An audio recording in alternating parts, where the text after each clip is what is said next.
Oh, g'day, James McOnie, live from Vancouver. I'm in the Couve. You're in the Couve. Live. I'm in the Couve. It's a bit rainy or just overcast today after 3 or 4 days of heat.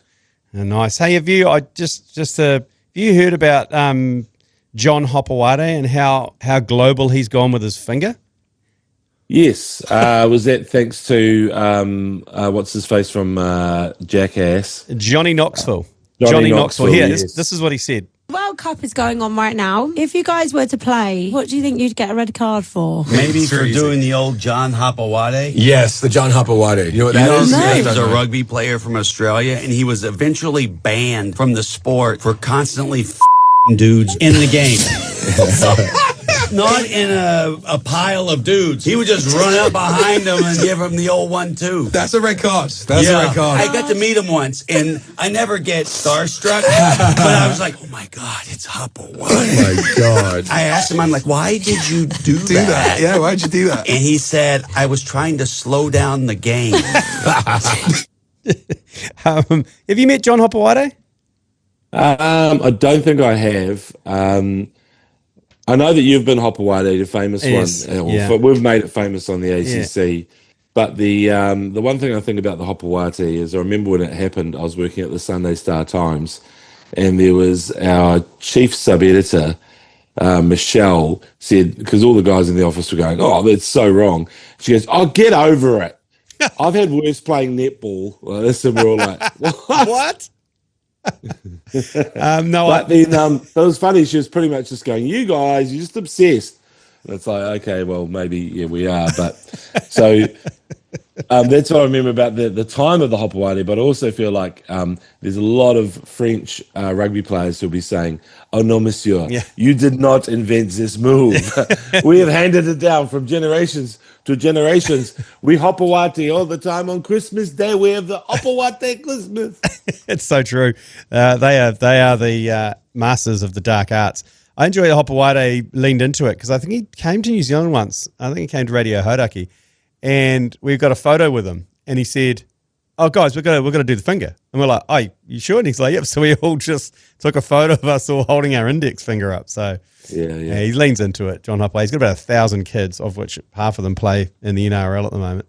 Or there or thereabouts. Okay, well, let's kick this thing off. Live from the Export Beer Garden Studios. This is the agenda for Friday, the 26th of June. The Agenda Podcast, the home of sporting nonsense and claptrap. Brought to you by Export Ultra. James, I don't know what the timing's like over there in the Couve to watch cricket. And I don't know if you could actually watch cricket over there. I'm not sure how big it is, but the third test match kicked off 10 o'clock last night, and some quite dramatic changes laid on for New Zealand. The heroes of the Oval, Matt Henry and Glenn Phillips, both had to pull out due to injuries. Now, immediately when I heard that, I was like, roll. This is not good, because in comes Satner, which you have to say kind of like for like with Phillips. But then Blair Tickner and Ben Sears have come in because Gulliver, Kyle Jamieson, has been rested due to blowing too many loads. He's been rested. But along comes Dave Franco and Devon Three-Way and post a record partnership for the opening partnership of 317. Did you get to watch any of this over in the Couve? No, it was happening while I was sleeping, but weirdly, the final session I would have been able to watch. I just checked the Tribe app and just saw that we were at 300 odd for two, and I thought, holy crap, we're crushing it. And then I saw people, posting about Tom Latham equaling Martin Crowe's 17 test centuries, and that only Ross Taylor and Kane Williamson are ahead of him. So I could have actually watched the final session, but it looked like there was things unravelled a little bit right at the end. But I mean, still an incredible opening day. Like, props to those guys. They've been our opening pair for quite a while, and we've been searching for ages in New Zealand cricket. With Jeet Ravel, Hamish, Rutherford. Hamish Rutherford, yes. Tim McIntosh. Tim McIntosh. But I mean, no shade on those guys. It's such a tough thing, both Latham and Three-Way have been through rough trots. It's just the nature of opening batting, but just love to see it. Did you see much of that first session? Yeah, I just watched the highlights of that first session. And Jofra Archer, I must admit, I got a note from a former player saying the interesting thing is watch Jofra Archer. If he's not hissing in his first spell, then he's not going to hiss for the whole innings. He's very much a vibe guy, and he was almost, I mean, he lumbers in anyway, quite dangerously slow, and you always think he's not trying, and he bowls 150 kilometres. But he was only bowling 130, 132 kilometres an hour yesterday. So I don't know if it was the heat, because they were going through a heat wave. And when you say a heat wave in England, it was 30 degrees. So, and they did ask Latham actually about how they're going to deal with the heat. And Latham's like, wow, we play in India and, Sri Lanka, and we play in some pretty hot places. So I think we're going to be okay. Yeah, good on you, Tom. So if we're 361 for 4, unfortunately we lost both openers and Ravindra and also Harry Nips. Harry Nips, who was also under a bit of an injury cloud as well. Harry Nips, but if we can get to 500, James, if we can get another 140, and the likes of Blundell, Satner, and Mitchell can get us there, I think that is crucial because our bowling attack of Tickner, Sears, O'Rourke, and Satner is slightly vulnerable, and we've got a massive tail. We've got 3 genuine bunnies in Tickner, Ben Sears, and O'Rourke. Yeah, okay, that's fair call, but wasn't Tickner outstanding when he came and played tests in the summer? Did he? I don't know. He definitely got a 5-wicket bag. Was it 7 or 6? Yeah, and I think he got a 5 for against Ireland as well. He threw out the double shuckers. Oh, look, I've got no doubt, but I'm gutted that obviously the world's number 1 bowler, Matt Henry, is out because I had a dream that he was going to bowl us to a series victory, get another 10 for. They're going to put him up there on the board next to Richard Hadley there in Nottingham, who's a hometown hero. You go to the Nottingham Cricket Museum there, it's all about Richard Hadley and his time at Nottingham. I've got a lot of affection for TikTok Tickner, as you know. I think he should always be in consideration for test matches. He's tall and scary enough, but anyone who gets this far with a really weird action deserves a lot of credit because they're obviously doing something right. There's some serious talent there. It's like Bumrah or any person who can make it through with a weird action, then you have to respect them. All those people who sort of smoothly roll in, I mean, okay, seen it all before. No one's as smooth as paddles, right? But they're still trying to do it. Whereas those people with the weird actions, God bless them. Yeah, well, that's what makes cricket great. Yeah, and the punishing good-looking O'Rourke is one of those as well. So I think it's time. It's time for O'Rourke to stand up. I think he's in my opinion, probably the one bowler that is a genuine wicket taker against the likes of Joe Root and Harry Brook. So he's going to have to step up, I think, O'Rourke. And they don't like facing him. At the Oval, they hated facing O'Rourke. So hopefully he can step up. People are saying it is the return of the famous Ilford second 11, how the British media described Jeremy Coney's team when they won that series. So there's been comparisons to that. So that'll be interesting because obviously England have got back Stokes and Atkinson as well. Stokes didn't look overly great either in the heat. They got carted around.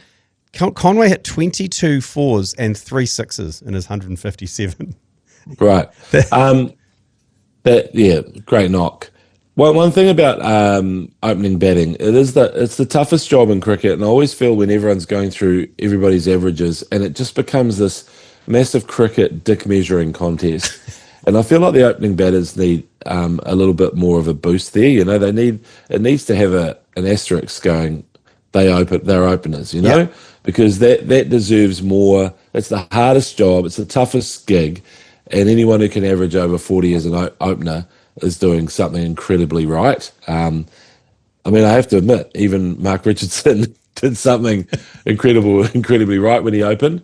So that's just something to bear in mind. They are sort of lambs to the slaughter, so you can't judge them on the same as anyone else in the batting lineup, I don't reckon. Yeah, I agree, because no matter how good a form you're in, if a ball's got your name on it, you're done. You can be Virat Kohli, Kane Williamson, whoever. When you're opening the batting against the best bowlers in the other team, usually dangerously slippery like a Bumrah or a Mitchell Stark, a new ball that's swinging around seaming in either direction. You never know when your name's on it. So that's Totally. a great thing. So I totally agree with that. So that carries on tonight. It's going to be a fascinating first hour of that of day 2, because if we can get some runs on the board, get to 500 at least to 500, that would be magnificent, because that'll put the pressure back on England and allow our bowlers to be a little bit freer, I guess. Super Rugby finishes straight into All Blacks action. Got the weekend off this weekend, but it all kicks off in Christchurch next weekend. All Blacks play France at Takaha there. It's all sold out. I don't think there's been an event there that hasn't been sold out so far. But the night before, on Friday the 3rd of July, we're doing the ACC's now infamous Inappropriate Sports Quiz at Robbie's on Litchfield. If you want to book a table, you need to book a table. Yeah, bookings are essential. Text quiz to 3236 to book now. Tables of 4 or 6. We'll see you there on Friday night. And, of course, we're going to have the pre-game there at Robbie's from 2 o'clock on Saturday also. And we'll be doing live commentary from the ground on iHeartRadio and on Radio Hauraki from 7 p.m. It is the start of the Dave Rennie era, so it's going to be much anticipated. And those two events, of course, brought to you by our great friends at Export Ultra. The beer for here. We'll take a quick break and we'll be back with a bit of FIFA update from James from the Couve.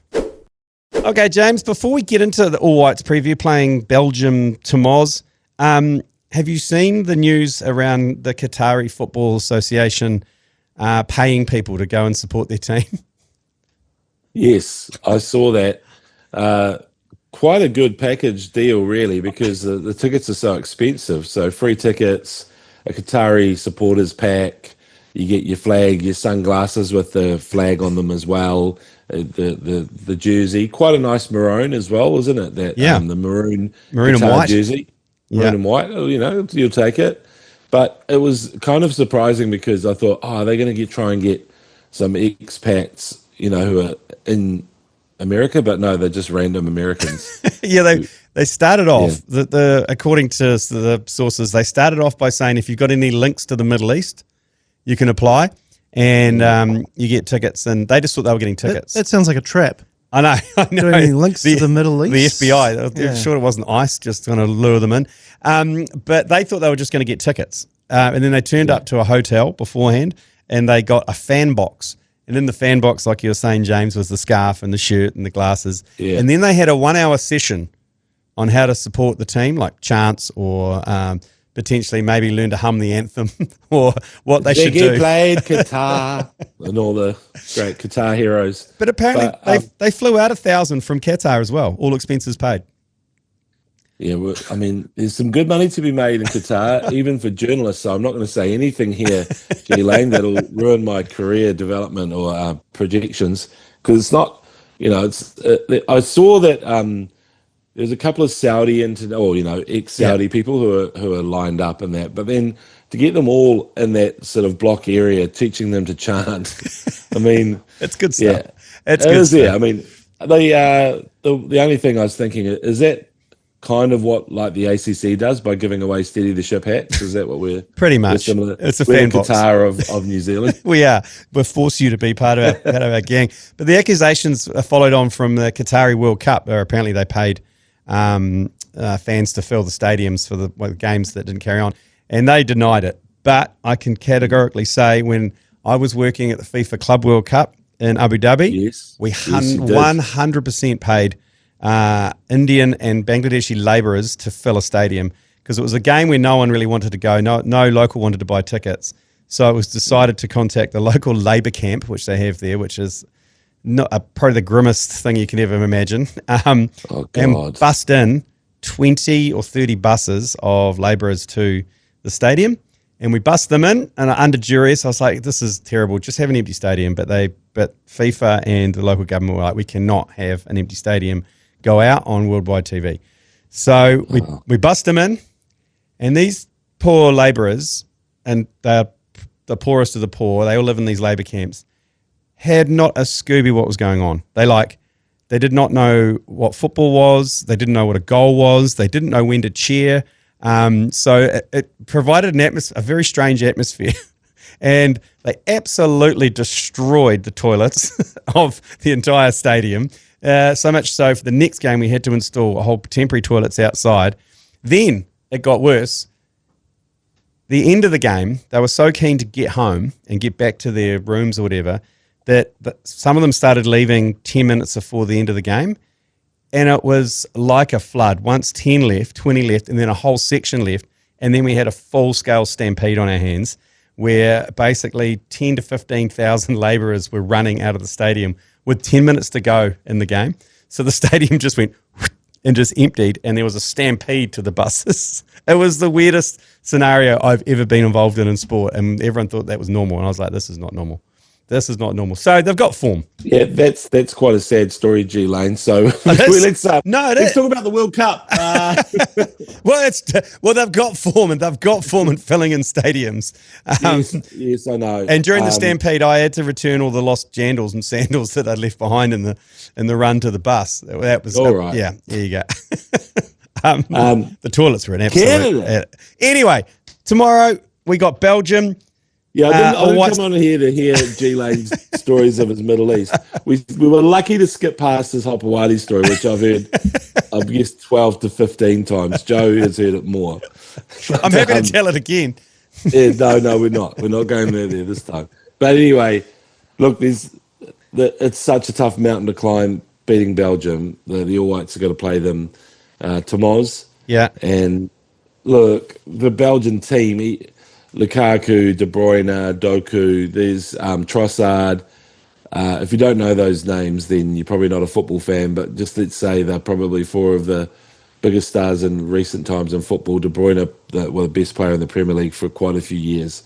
Now, they know it's tough, but I actually think there's something about this team. They've been scoring goals, so I think they can at least get a goal against them and try and create or get into a position to create history. The problem is if Belgium get on a roll, it could be really tough for them. How do they approach this game? Do they just go balls to the wall, just try and score goals? Like, do they throw everyone forward? It's the only way. Yeah, it's the only way because we've fallen off. I think our subs have to be way earlier and more tactical. So if it's not working with Chris Wood as this lone striker with Eli Justin and Sarpreet and McCowitz that are buzzing around up front, I think you need to chuck Costa Barbarouses up there. He's Barbaruthless in front of goal, and he's deserves a shot. This is his one chance, and I'm not saying give him any charity. I'm just saying that if it's not working with one striker, you got to throw two out up there. It has to be a win. For the All Whites to make it through and create history. So why not do that? And also a couple of the players who were leaving the field or getting subbed when they were completely rooted, because our game is quite high tempo, high energy, and lots of running for our midfielders. It's like just sub them 10 minutes earlier and just get Jesse Randall with his pace out there. And, there's other players who probably need to. Ben Old is another one with his sore ball sack. I saw him yesterday. His ball sack's fine. Good. Did you check it out? Yeah, I did. Yep. The doctors looked at it. I've looked at it. He's good to go. So those are two players, Randall and Old, who should be chucked into the mix earlier, and I think Costa should be one as well.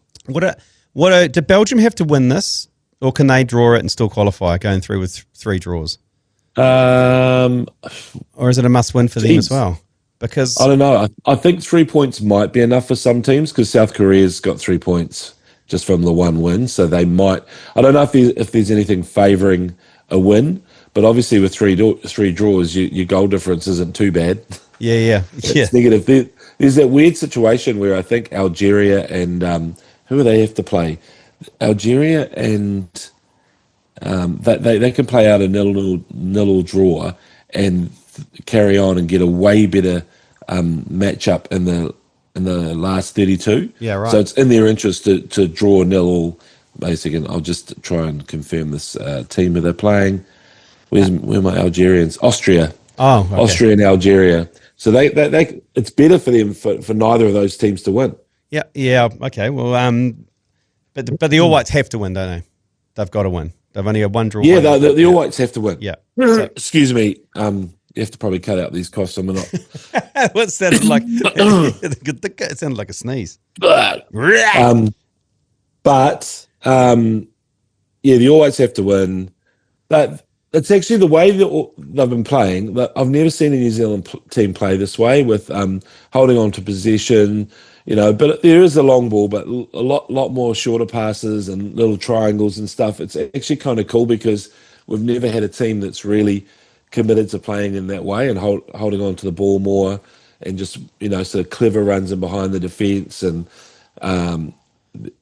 we can scare teams as well, I think after this World Cup, Eli Just, McOnie, even Randall and Ben Old and Tyler Bindon, there's a few that some big clubs will be looking at them. Finn Sermon is another one because they've put their hand up and said, we're pretty much world class. If you need us, we can compete with these guys. I prefer the stack the back Ricky Herbert tactic, if I'm honest. I preferred that from South Africa.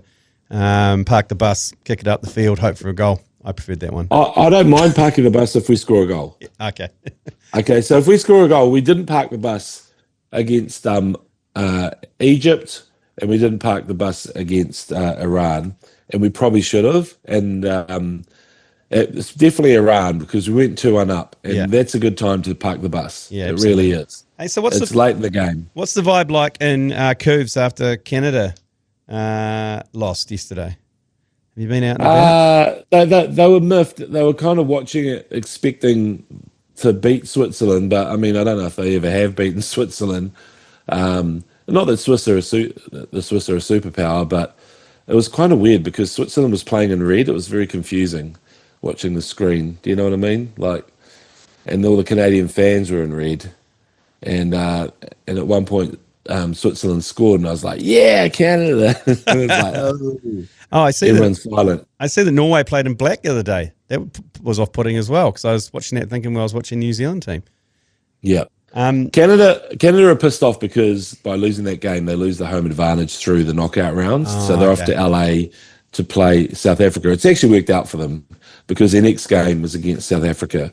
And if in the round of 32, that's a pretty good opponent. You just don't want to be facing Argentina or Spain. I think that's the reason why Algeria and Austria, it's in their interest to have a 0-0 draw because otherwise they'd have to play Spain. Right. And I see the Cums are through. Canada, US and Mexico. All the Cum hosting nations are through to the round of 32. So that's good for the tournament, I guess, but not so good for Canada when they have to play away in the round I think of 32. Mexico could end up playing England at the Azteca. So that's at altitude, mid-30s degrees. Oh, that's going to be good. That'll be good. And England looked terrible in their last game, and they've left a lot of good players at home. Cole Palmer, Phil Foden. They've left some real talent at home, and I don't think they can.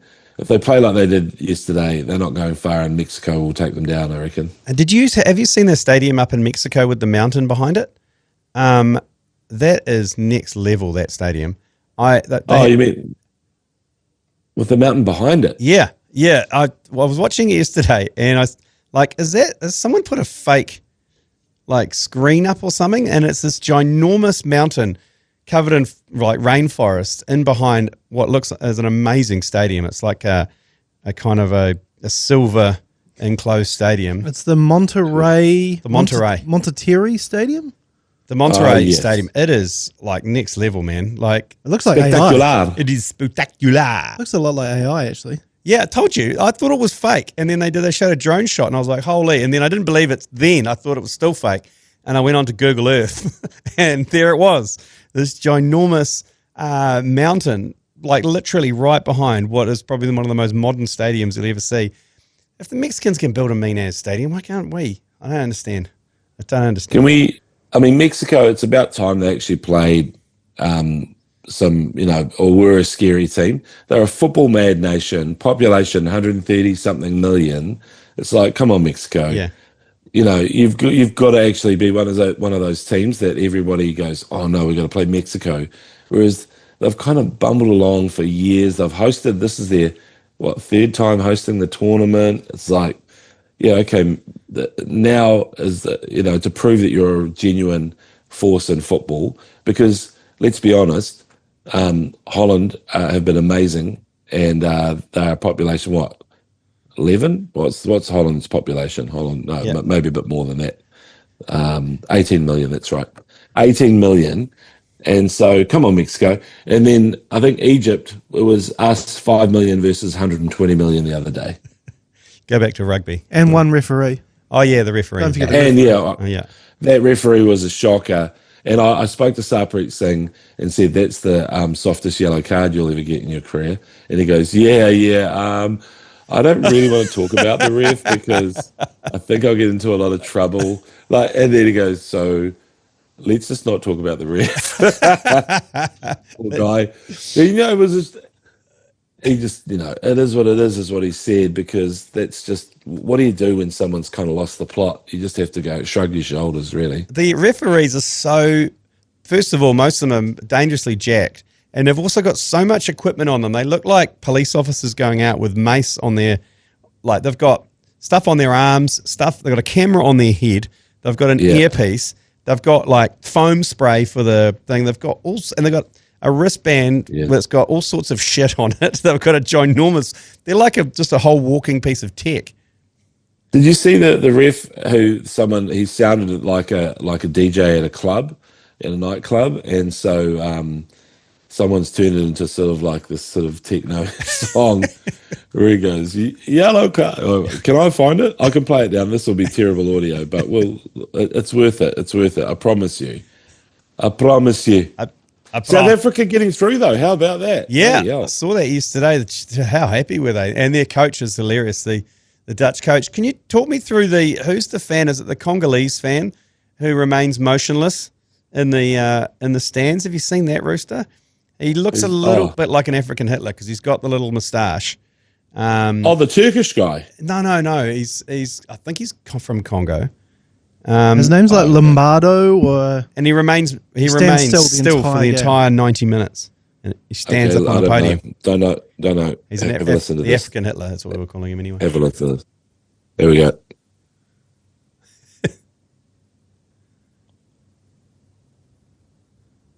The anticipation. Can you not hear that? Nah, I can't hear anything. Jesus. No, let us know that. I will send it to you, Joe, and you can chuck it in the podcast. Sounds good. You don't want to do that, do you? We'll put it in. We'll put it in. We can do that. We can do that for you, James. Don't worry. Oh, cheers. Guys. Okay, if you're a betting man, James McOnie, we'll be going more than 2.5 goals, both teams to score. But you'll probably be your head would say it'd be a Belgium win. Yeah, but I don't know. There'll be plenty of goals. I think there'll be goals. I think Chris Wood will score or get an assist. For his legacy as a top player who's been our best player for the past decade or so, he knows he needs to score. He's got to. So I think he'll be even more determined now. He's been a good team player, set up a couple of assists, etc. But yeah, look out for him. There'll be no pissing around. If we win a corner, it is all on. Because you've got Finn Sermon, who's a big unit, Chris Wood, look out for us from the set piece. Tim Payne taking the old. Here you go. Decision is red card. Decision is red card. Jesus, this. After review. After review. The player from Paraguay. There's some old school techno there. Jesus. Put his hand on his mouth. Decision is red card. But yeah, I mean, the referees do seem quite theatrical. You sort of think there's no shrinking violets there. There's no people who wouldn't put their hand up to be in the school production. They're definitely we've got to say stuff on camera and we're audible for the first time. Bring it. Yeah. I'm loving it. And the way they deliver a yellow card compared to, say, a rugby referee, they get it out, they'll have a word to you, and they're like, it's contact with the head, and they just go, yellow card. And they just kind of put it in front of the player. Where there is a kind of a military style way of football referees doing it. A guy going, and they're going to stick it up in the air. And that looks bad from this angle, that whatever you're doing there, G Lane. Well, that's what I was implying anyway. But yes, But anyway, there's a flourish. They're very theatrical, the refs. Yeah. Okay. Hey, James, thanks very much for joining us live from the Couve. You enjoy the game tomorrow.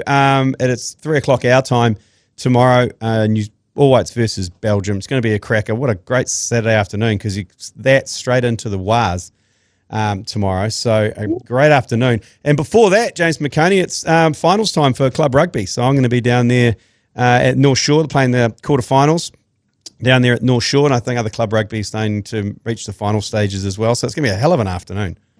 Bit of a longboard lager out on the grass there at North Shore Rugby Club, mate. Absolutely. I know what you're about, G Lane. Is it finals on the shore? But it can't be finals everywhere else. Is it come around that quick? Well, the disappointing thing about North Harbour Rugby is they've gone for the lucky loser format, which is disappointing. Right. But mind you, the North Shore team's only had 6 games this season because they've had 4 defaults. So it's in a bit of a shambles at the moment. But it's quarterfinals time, so if it's a home quarterfinal, they win this, they get a home semi, and then hopefully a home final as well. But I'm not sure about what else is going on around the rest of the city, but going to be a great afternoon, and we will talk to you next week, James, to get a breakdown of how it all went. Perfect. Decision is red card. Dink. See you. Thanks, mate. Number 10, far away, cover his mouth. Decision is red card. Yeah. Decision is red card.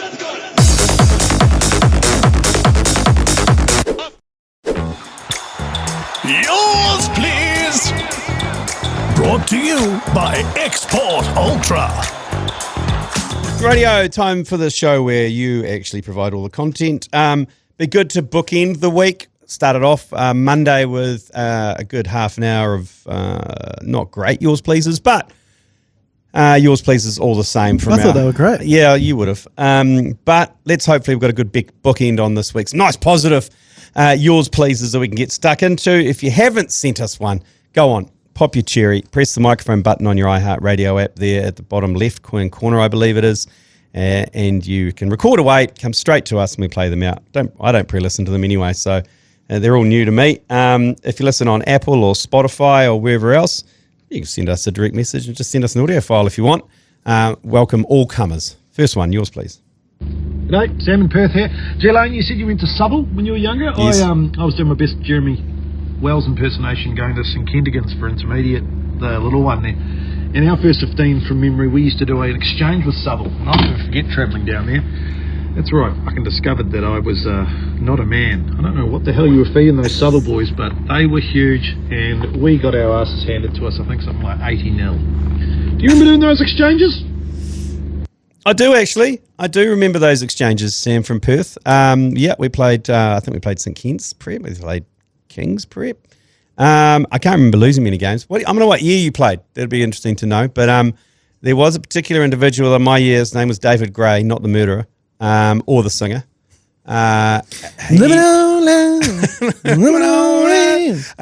He was dangerously mature for a 12-year-old, like dangerously mature. A lot of pubic hair at the age of 12, which was a real eye-opener for us. But obviously, Southall School for Boys. A highlight for me, obviously I went with the Marshall twins. James and Hamish Marshall were there in the same year as me. We famously would go for nude swims at 6 a.m. as a entire boarding house watched on by the housemaster. Interesting. I mean, it was good. It was like a cold plunge. It really focused us, but we didn't quite realise there was probably something else going on. Did he get in as well? No, he didn't. No, he didn't. He didn't get in. He just stood and watched. Yeah, he just made sure we were. Boys He just made sure we were safe. Made sure no one drowned. You know, obviously when you got 60 odd boys nude jumping into pool all at once at 6 a.m, things can go wrong. So he was just there to make sure we were safe. Things certainly do go wrong. He's got the wandering legs, Dalum Martins Lesniak. He's got them wandering legs, Dalum Martins a lesbian. Lesbian. Hang on. To lesbian. To lesbian. Got the wandering legs. What's he talking about there? Is that just a I think he may have been trying to make up a song. Oh, okay. So for us to there's play leg. on. Okay. Yeah, but I don't think you can put the lesbian in there. Yeah. Dello Martini lesbian. Yeah, that no, might- okay. Go back to the drawing board. But I mean, good effort also. G'day, cunts. Hey, cunt. Jeremy Winton Woonder here. Long time no see. Okay. Hey, we really got to start pushing like one thing we can do as a country for atmosphere, right? Yep.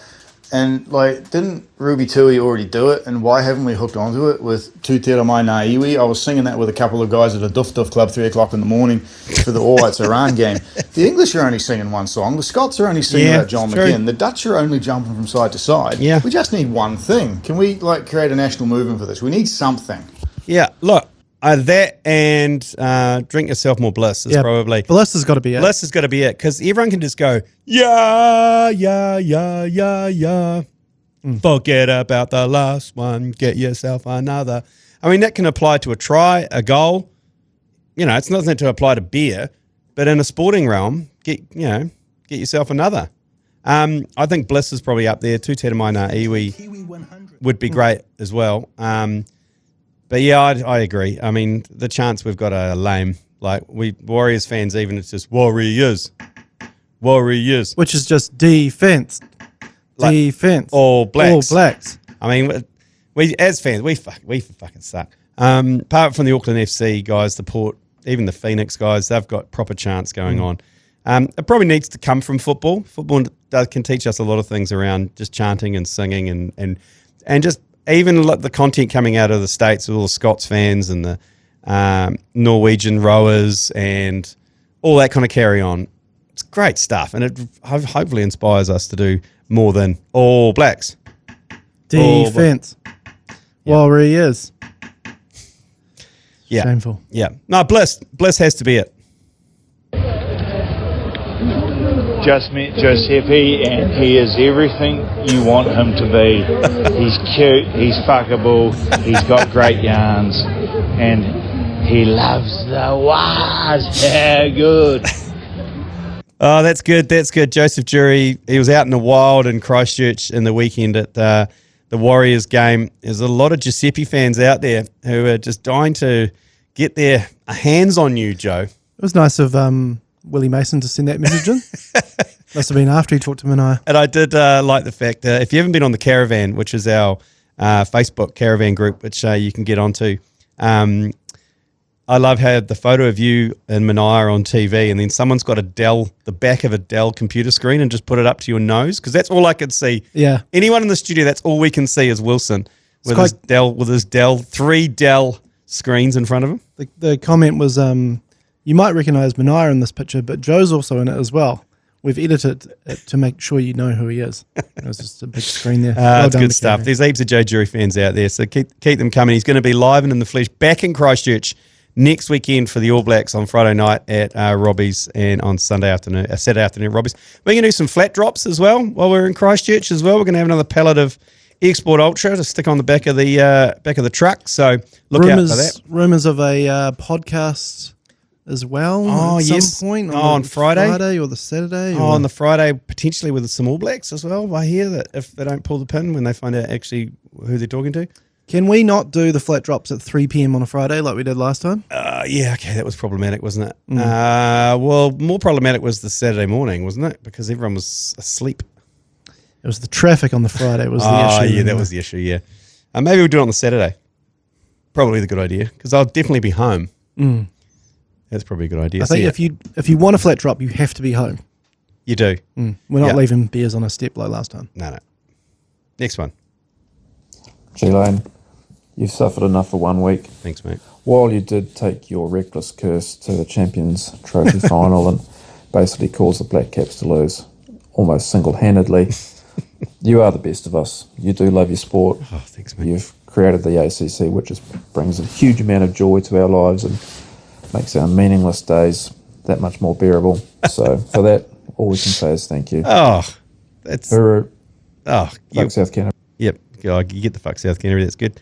Oh, that's nice. I needed that. I needed that to bookend the week after the waterboarding I got on Monday. Appreciate it. Hey fellas, just a quick one. The curse is not over because G Lane doesn't give a fuck about the Warriors. I doubt he could even name anyone in the team, let alone who we're playing next week. Dean Bell. And secondly, 3 things you can rely on: death, taxes, and the Chiefs choking in the final. Thank you. Thank you. No, thank you. Throwing in a thank you at the end there. It's always the yin and yang with the ACC audience, isn't it? You're high on life there with that positive message, and then brought straight back to earth. Yeah. Look, I like the Warriors, and I like watching the Warriors. Do I love them? Do I go to every game? No. And I think there's a lot of people like that. I enjoy watching them. I enjoy the hype around it. I enjoy the ride they're on at the moment and how much people love it. I love their merch. They've got the best sports merch in the business by a country mile. So I don't know if that's Dynasty or if that's them or Dynasty or whoever they have you say it. It's definitely them. It's the culture that they've created with the fans. But just even the Special 03, the Special 95 one that came out, like the limited edition runs they do, and they know the fans will lap it up. So I respect that. Like I say, I love them. I'm not obsessed by them though. And I can name at least 4 players: Fetu Taiwa, Dean Bell, and Haichiro Cassini. So there you go. What about from the current team? What? Yeah, good evening, fellas. Just catching up on a few potties. What's the story with Messi? I know he fucked off and lost his job, but has he got another job? Who cares? Or has he just gone full-time Brizzy influencer type thing? Learnt it all off G Lane, and now he's gone to Oz. And when's the big Willie Mason versus Manika's fight punch-up? Make it official, Holy shit. No place for punch-ups at the bar. Come on, Mania, be professional. Love you, fuckers. Holy shit. Willie Mason. Fight for life or something. Oh, my God. You'd have to tie one of Willie Mason's arms behind his back. But even then, I think he'd still beat the shit out of him. What if Willie Mason was blindfolded? I'd still beat him. You could hear Mania coming, I think. He was ciggy and hanging out of his mouth. Did you see that fight recently? Was it George Burgess versus another league player? Yeah, it was this week, yeah. Holy shit, Burgess got the absolute shit beaten out of him. One of them came out looking like Russell Crowe from Gladiator. They had the full Gladiator. I think that was Burgess. Right. And his corner threw the towel in because he was fucking dead standing up. It was lights out. Mashi, who cares? He's gone to Brizzy to be a influencer, like a betting influencer or something. Football, social running, kind of Pythagoras specialist or something. He'll be back. He will be back, but you can follow him on his Instas if you want to. But Fincaddy, there's not many Fincaddies around. But yeah, he's going to go full Brizzy, and no doubt he'll get some plastic surgery and follow the Broncos and wear some big sunglasses. Okay, G Lane, I think I know how to break the curse.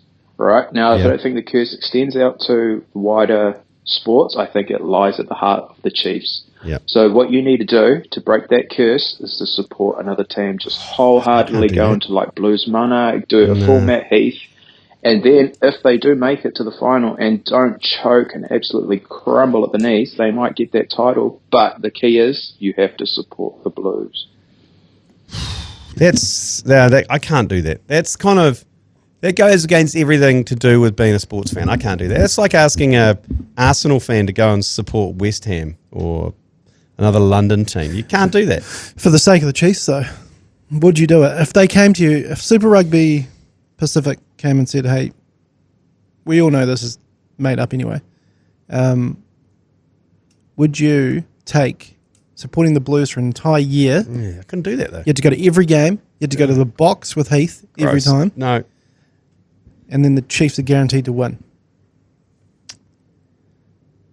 But you couldn't celebrate at all. No, I couldn't do it. You had to go, the final was the Blues Chiefs. Couldn't do it. And you had to support the Blues through the entire final. No. Especially the Blues. Do you hear that, Chiefs Mana fans? He doesn't want to give you a title. Selfish. Shut up. This might be like a really shit analogy, even if that's the word. It's 4 a.m. watching the cricket. Yeah. I'm loving life. I've just watched the best betting thing ever. Anyway, Joffrey Archer, I don't know if I like him, mate. He just reminds me of the guy in the team who's got like a real strict missus, and like he just comes in, plays cricket, and goes home straight away. Like he doesn't strike me as a man with a lot of banter within the team. I don't know. That might be a shit analogy, but it's 4 a.m. and I'm watching cricket. I think that's an amazing analogy. Just I don't want to be here, and just stumbles in. Yeah. Fuck, he's got one of the greatest gold chains you'll ever see, though. It's like he's got a Merrill chain around his neck, Joffrey Archer. I don't know how he doesn't like chip his teeth or something when he runs in with that, because it flops up and hits him in the face. Look, he doesn't give much, Joffrey Archer. I think that's why he's so dangerous. Like he glides in like he's not giving any effort and then bowls a 150. But I don't think he's going to provide a lot of banter. No, O'Rourke's got a similar kind of approach to the crease as Archer as well. Just a kind of an amble. He's got almost the same disposition as well. Although he was quite fired up at the Oval. He gave a few serves. He's kind of growing into his role, I reckon, as a bit of an enforcer, punishing good-looking O'Rourke. Kind of just giving a bit of jip. He's understands that he can hurry a few people up. But 4 a.m, well done. There was a couple of messages that came in before that, detailing what these gentlemen were up to, and I can't be playing that. Okay, there's only one way you can stay up till 4 in the morning. G'day G Lane, and G'day, who's mate. doing the podcast with you today. 6'4", 91 kgs. Was once selected for the 1988 under-18 Auckland cricket team. Nice. But the motherfuckers never played me, so fuck them all, especially the nonce that was the coach. Anywho, how the hell does Blundell stand up to Matt Henry? Fucking amazing. Yeah. But does that mean Henry has to hand back his fast bowling card? I'm a bit worried about him. Anyway, cheerio, and fuck everybody south of Hawera. South of Hawera. 6'4", 90 kg, good specimen. And yeah, fuck those guys for not picking you in the under 19. Was it cricket? The 1988 Auckland cricket team. Yeah, okay, well, fuck those guys. It was a big dick manoeuvre from Blundell to stand up to the keeper, and it was a real big dick manoeuvre, especially on the other side. The English keeper let pass almost a record number of byes in his, what was his name, Frew? James Frew, Jeez, he sucked. a.k.a. Mashy. He sucked hard, and Blundell put on a absolute clinic in wicket keeping up to Henry. I don't think Henry would be too upset about that, because I don't think Henry regards himself as a fast bowler. I think he regards himself as fast medium swing, a swing bowler. No, and like, if you're a fast bowler and the keeper's standing up, you're just like, well, that's your problem, mate. Totally. I'm just going to bowl it as fast as I can still. If you can catch it, good on you. And it's good because it keeps punishing Harry Brook in the fucking crease. It absolutely does. And yeah, the ease at which he did it and that caught behind he got from standing up was next level. The only difficulty is if you ever buy one down leg side, that's tricky. That's tricky. How much do the commentators love it when there's a bit of keeping as well? Oh yeah, yeah. Then you get a punishing keeping clinic from some wounder at the lunch break. No one cares, mate. Like Kartik, potentially one of the most average keepers in world cricket. At least get Baz out there to do a keeping clinic or something. Yeah, or out in Smithy. I remember Katie Martin giving one in New Zealand. That was interesting. Great New Zealander. Yeah, she is a great New Zealander. Morning, fellas. I just thought we can get a yours please thread on the weirdest place you've ever had in up the wires. Mine personal one was in Egypt in Ramses IV tomb wearing a Warriors singlet, and a lady walked past and just said up the wires, and I was fucking shook, I'll tell you what. So I'd be interested to hear if anybody else has something similar or even more fucking wild than that. Fuck the Crusaders, fuck you, Mashy. He's done one. Excellent. Great way to finish a yours, please. Yeah, I think up the wires has almost become an expat greeting. So if you're overseas, and you know what, you can spot Kiwis from a mile away. You could be in the middle of the Egyptian desert, and you'll see a guy come past, invariably in jandals and a singlet, maybe a backpack just slung off the side, dirty dogs, and an old hat, and you're like, 100% that guy's a Kiwi. And then sure enough, if you walk past and go, up to us, they'll go, up to us. It's almost a greeting now. Be careful though, because with the Kiwi accent and pronunciation, if you otherwise, people may think you're selling drugs, or up the something that rhymes with wires, starts with A, up the ass. Oh, so you're offering some kind of proposition. If you're in some kind of German, up the ass, German nightclub area or something? Or I mean, that's what you could. I mean, you could claim innocence if you were, if you're out for a night out and having a conversation in a loud nightclub. You could say to a potential partner, "Up the arse," and they're like, "What? Up the waz?" Oh, but if they said up the arse and they went, "Sure," you'd be like, "Sweet." Let me just put my Warriors jersey So on. maybe you can use it as a way of getting something, up the arse. What? Up the waz. So it's a way of testing the waters if you do want to change lanes. Hey guys, just Kate now here. G'day, mate. G'day, Second mate. time, long time. Yep. Manai Stewart looks super homeless in your Instagram posts. Much love though. Love you, Manai Stewart. Love you, G Lane. Thanks, mate. Love you, Miserable Meshy. Yeah, he's gone. I'm just saying, Manai Stewart looked homeless as in your guys' Instagram posts. Okay. I love you. How diesel was that guy? Oh, yeah. It's good to get the man love. Like, people don't say I love you enough. How often do you say to your mates I love you, or your parents, or even your partner, or your kids? I don't think my father has ever said it to me. I know, but when you get on a yours please and you've had a couple of beers, you can throw out I love you, man. Love you, man. I'm a big fan of Love You Babes. Love You Babes is a good one. It's a great response to punishing Indian cricket fans. Oh, online trolls, it's always a good one. Love you, babes. Love you, babes. And then the real... Don't come with me with that fucking gay shit. It's real disarming. Tell you what, Manai will be upset with that because he does spend a lot of money on his grooming. Gets his beard groomed. He gets his tight fade quite often because his hair kind of turns into a bit of a schmozzle if he doesn't keep it under control. So he'll be upset with the fact that he's been called homeless. The fact that beanie and a durry hanging out of his mouth in Christchurch probably didn't help. No. And the fact that he was dieseled and trying to start fights with Willie Mason, that probably didn't help either. Here's the last one of the week. Oh, great stuff. G'day, lads. Tom from Welly here. Good pipes. First off, definite thumbs up for the Wilson cam.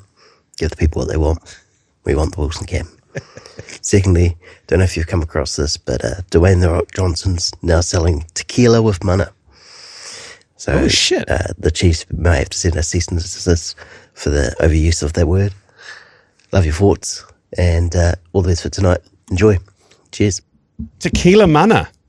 So Dwayne The Rock Johnson, I've seen ads for it, has acquired some mana and put it into some tequila.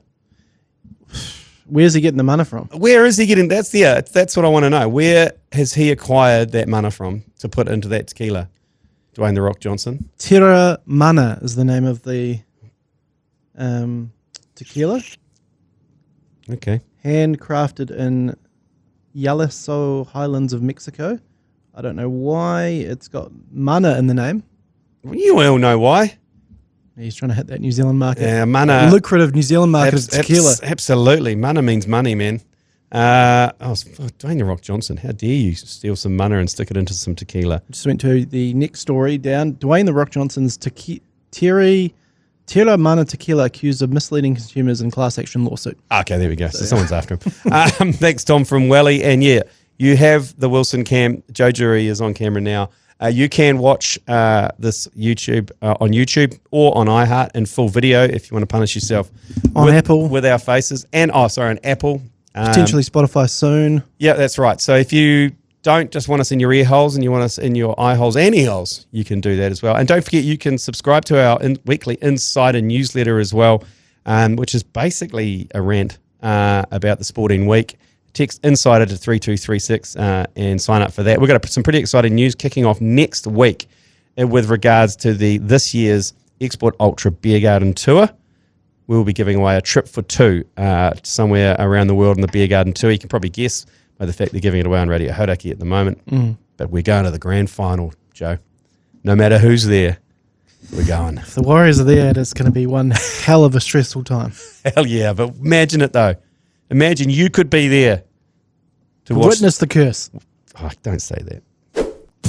You've been listening to the ACC's Agenda podcast, brought to you by Export Ultra. For more episodes, like and follow on iHeartRadio or wherever you get your podcasts.